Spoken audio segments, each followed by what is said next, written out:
Oscar award వరంగల్కు చెందిన సుప్రసిద్ధ సినీ గేయ రచయిత చంద్రబోస్ గారు సుచిత్ర గారితో మనకి అన్నారు. డాక్టరేట్ అందుకోవడానికి ఇక్కడికి వచ్చారు. వారితో మాట్లాడే ప్రయత్నం చేద్దాం. చంద్రబోస్ గారు ఎలా ఫీల్ అవుతున్నారు?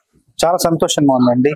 ఎస్ఆర్ విశ్వవిద్యాలయం నుండి నేను డాక్టరేట్, గౌరవ డాక్టరేట్ పొందడం చాలా చాలా ఒక మరచిపోలేని మరవలేని మధురమైన ఘట్టం అని చెప్పాను ఇంతకు ముందే. ఎందుకంటే ఈ విశ్వవిద్యాలయం మూలం వరదారెడ్డి గారి ఎస్ఆర్ ట్యుటోరియల్ కాలేజ్.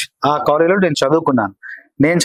నేను అంచెలంచెలుగా ఓ వైపు ఎదుగుతా ఉంటా. ఆ ఎస్ఆర్ కూడా జూనియర్ కాలేజ్ గా, డిగ్రీ కాలేజ్ గా, ఇంజనీరింగ్ కాలేజ్ గా, విశ్వవిద్యాలయంగా ఎదిగింది. వాళ్ళు ఇచ్చేంత స్థాయికి ఎదిగారు, నేను తీసుకునేంత స్థాయికి నన్ను ఎదిగేలా చేశారు వాళ్ళు. కాబట్టి మా గురువు గారి చేతుల మీదుగా ఆయన కాలేజీలో గౌరవ పురస్కారం అందుకోవడం ఉన్నది గొప్ప విషయం, చాలా గొప్ప విషయం. అది ఆయన ఆశీస్సులు, ప్రేమ ఎల్లప్పుడు మన మీద, మాలాంటి వాళ్ళ మీద ఉంటేనే ఇది సాధ్యం. మీకు వరదారెడ్డి గారు ఎందుకంటే ప్రైవేట్ విద్యారంగంలో ఐకాన్ లాంటి వారు వరదారెడ్డి గారు. అటువంటి విషయంలో మీకు ఎట్లా ఉంది అభిప్రాయం వారి మీద? అదే గురుగారు, ఇంకా గురుగారు అంటే దైవంతో సమానం. గురుగారు అంటే మన విద్య నేర్పి ఆ ట్యుటోరియల్ కాలేజ్ లో నేను పాలిటెక్నిక్ కోచింగ్ తీసుకుని పాలిటెక్నిక్ ఎంట్రన్స్ రాసి హైదరాబాద్ వెళ్ళాను. అంటే హైదరాబాద్ వెళ్ళడానికి తొలి అడుగు వేయించింది గురువు గారు. లేదంటే అక్కడికి హైదరాబాద్ వెళ్ళేవాడిని కాదు. ఈ చరిత్ర అంతా సృష్టించబడేది ఉండేదే కాదు.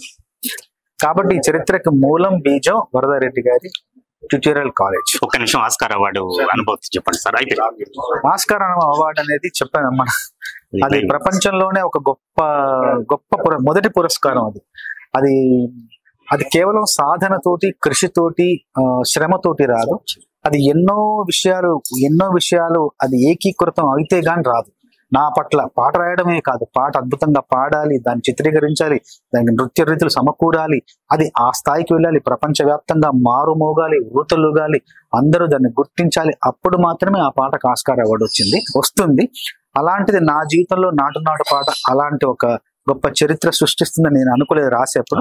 రాసిన తర్వాత ఇవన్నీ ఒకదాని తర్వాత ఒకటి అలా జరుగుతూ పోయి చివరికి ఒక పురస్కారం, ఆస్కార్ అనే పురస్కారం మన భారతదేశానికి మొట్టమొదట భారతదేశంలో నిర్మించబడిన చిత్రానికి మొట్టమొదటి పురస్కారం. నాకు తెలిసి భారతదేశానికి వచ్చిన మొదటి పురస్కారం. అది మనకు రావడం అన్నది భగవంతుడి కృప.